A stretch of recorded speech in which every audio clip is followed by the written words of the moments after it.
Thank you. And I thank Alex Rubenstein and Wyatt Reed for helping me prepare this address. Wyatt Reed is a journalistic colleague of mine who in October 2022 happened to be in Donetsk when his hotel was shelled by the Ukrainian military with a apparently US-made howitzer, nearly killing him. He was 100 meters away. I'm also here with my friend, the civil rights activist Randy Credico, who was more recently in Donetsk and witnessed regular HIMARS attacks on civilian targets. I am here not only as a journalist who spent over 20 years writing books, producing documentaries, and writing articles about conflict and politics from several continents. I'm also here as an American taxpayer who's been dragooned into funding a proxy war that has become a threat to the regional and international stability at the expense of my countrymen and women.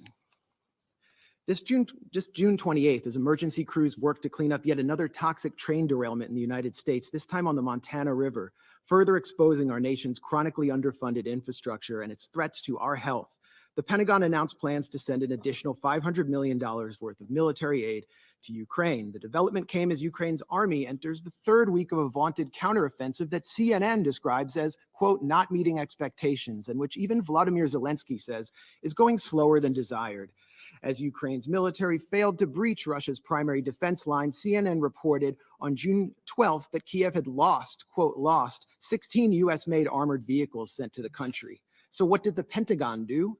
It simply passed that bill down to average US taxpayers like myself, charging us another $325 million to replace Ukraine's squandered military stock.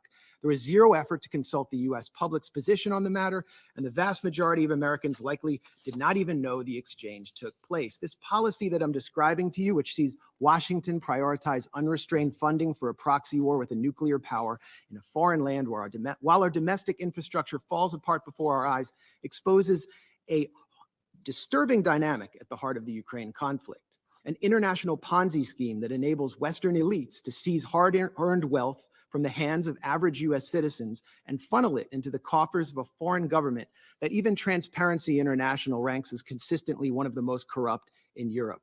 The US government has yet to conduct an official audit of its funding for Ukraine. The American public has no idea where their tax dollars are going. And that's why this week, we at the Gray Zone published an independent audit of US tax dollar allocation to Ukraine throughout the fiscal years 2022 and 23. Our investigation was led by Heather Kaiser, a former military intelligence officer who served in Iraq and Afghanistan. We found, among many bizarre payments, a $4.5 million payment from the US Social Security Administration to the Kiev government. We found $4.5 billion worth of payments from the US Agency for International Development to pay off Ukraine's sovereign debt, much of which is owned by the global investment firm BlackRock. That amounts to $30 taken from every US citizen at a time when 4 in 10 Americans cannot afford a $400 emergency.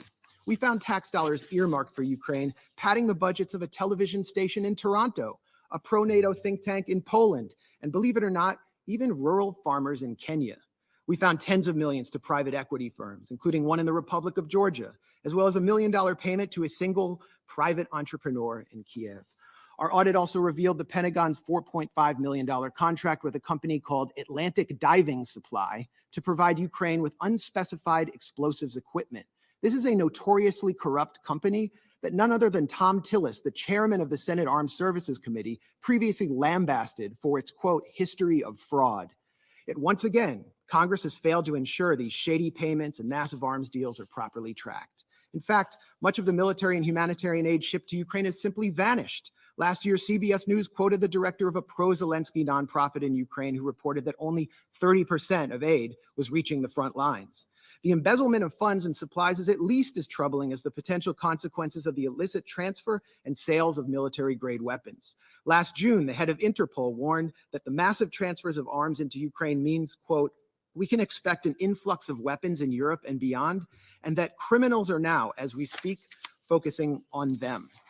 This May, a group of anti-Kremlin Russian exiles outfitted with gear supplied by the Ukrainian government was hailed by Western politicians for carrying out terrorist attacks in Russian territory using American-made Humvees.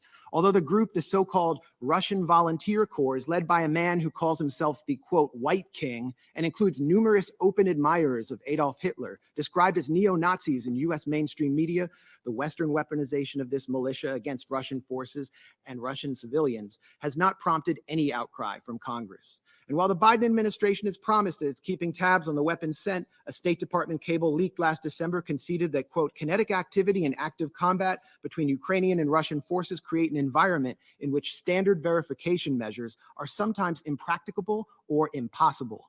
The Biden administration not only knows that it cannot track the weapons it's shipping to Ukraine, it knows that it is escalating a proxy war against the world's largest nuclear power and daring it to respond in kind.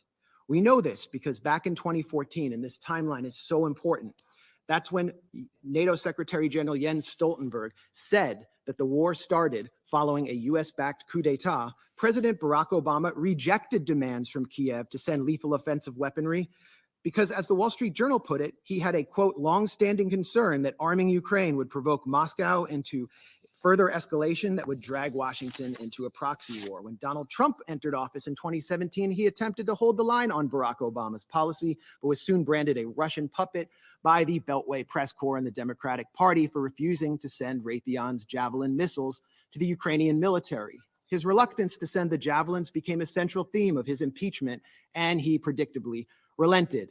As U.S.-made offensive weaponry began to reach the front lines of the Donbass, the collective West exploited the Minsk Accords to, quote, give Ukraine time to arm up, as the former German Chancellor Angela Merkel put it. In January 2022, the U.S. announced a $200 million arms package to Ukraine. Follow the timeline. By the 18th of February, observers from the Organization for Security and Cooperation in Europe reported a doubling in ceasefire violations, with OSCE maps showing the overwhelming majority of targeted sites on the side of pro-Russian separatists in Donetsk and Lugansk. 5 days later, Russia invaded Ukraine. And since then, the U.S. and its allies have been scurrying up the escalation ladder at every opportunity. Quote, things we couldn't give in January because it was escalatory were given in February, a former State Department official complained after meeting with Ukrainian counterparts. And things we couldn't give in February, we can in April. That has been the distinct pattern, starting with, for crying out loud, Stingers, referring to shoulder-mounted rockets. Joe Biden himself said in March 2022, the idea that we're going to send in offensive equipment and have planes and tanks, don't kid yourself. No matter what you all say, that's called World War III. Just over a year later, Biden changed his tune, backing a plan to provide F-16 fighter jets to Ukraine, and after pressuring Germany to send in the tanks he once feared would provoke World War III. It would only take 2 months from the time Ukraine received HIMARS, Lockheed-made HIMARS systems for the U.S. for the Ukrainian military to begin targeting critical infrastructure, using them to strike the Antonovsky Bridge over the Dnipro River, and again 2 months later in a test strike on the Kakhovka Dam to see if the Dnipro's water could be raised enough to stymie Russian crossings, as the Washington Post reported. 3 weeks ago, the Kakhovka Dam was destroyed, triggering a major environmental catastrophe that caused mass flooding and contamination of the local water supply. Ukraine, of course, blames Russia for this attack, but has produced no evidence. Around this time, Ukraine also baselessly accused Russia of planning a provocation at the Zaporozhye nuclear plant. This triggered a resolution by Senators Lindsey Graham and Richard Blumenthal, no relation to me, calling for NATO to intervene directly in Ukraine and attack Russia if such an incident occurred. The move by Blumenthal and Graham thus established a de facto red line for initiating U.S. military action, much like the one set down in Syria, which, as a former U.S. diplomat commented to journalist Charles Glass, was an open invitation to a false flag. Will we see another Duma deception, but this time in Zaporozhye? This time with nuclear consequences? Why are we doing this? Why are we tempting nuclear annihilation by flooding Ukraine with advanced weapons and sabotaging negotiations at every turn? We've been told by people like Senator Dick Durbin that Ukraine is literally in a battle for freedom and democracy itself. And therefore, anyone who opposes military aid to Ukraine opposes the very defense of democracy, according to this logic. So where's the democracy in Vladimir Zelensky's decision to ban opposition parties, to criminalize the media outlets of his legitimate political opponents, to jail his top political rival and his deputies, to raid Orthodox churches and jail clergymen? Where is the democracy in the Ukrainian government's imprisonment of Gonzalo Lira, an American citizen, simply for challenging the official narrative of Ukraine's war? And where is the democracy in Zelensky's recent decision to suspend elections in 2024 on the grounds that martial law has been declared? The answer is that Ukrainian democracy is harder to find these days than that country's commander-in-chief, Valery Zaluzhny. Senator Lindsey Graham has offered a much more grim and more on-the-mark rationale for supplying Ukraine with billions in weapons. As the senator boasted during a recent visit with Zelensky in Kiev, the Russians are dying. It's the best money we've ever spent. I repeat, the Russians are dying. It's the best money we've ever spent. And Graham has also said that Americans are ready to fight this war down to the last Ukrainian. While official casualty numbers are strictly classified, we must worry that Ukraine is well on its way to fulfilling the senator's ghoulish fantasies. As a Ukrainian soldier complained this month to Vice News, we don't know what Zelensky's plans are, but, quote, it looks like the extermination of its own population, like of the combat-ready and working-age population. That's it.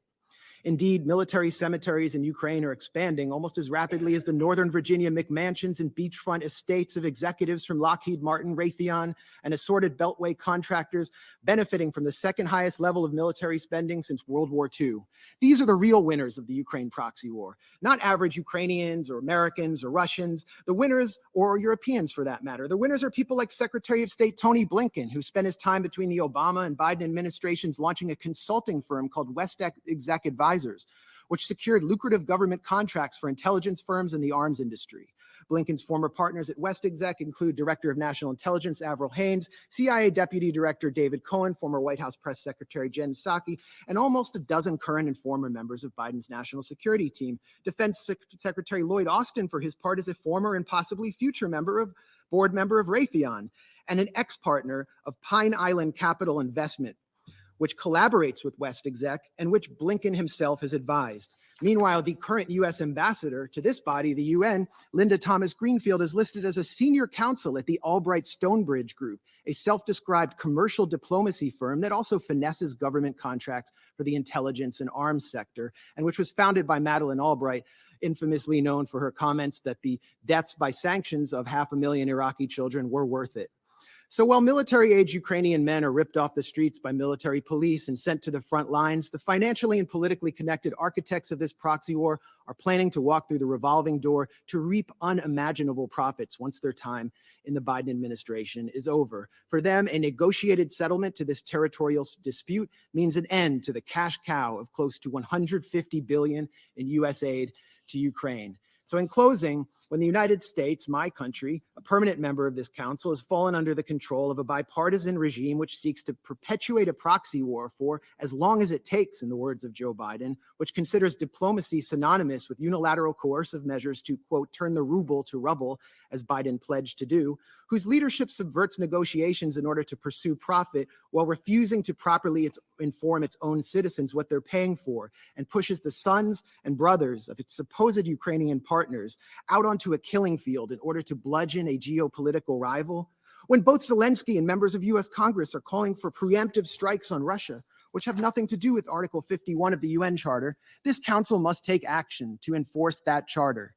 That charter is clear that the Security Council must use its authority to guarantee a pacific settlement of dispute, particularly when it threatens international security.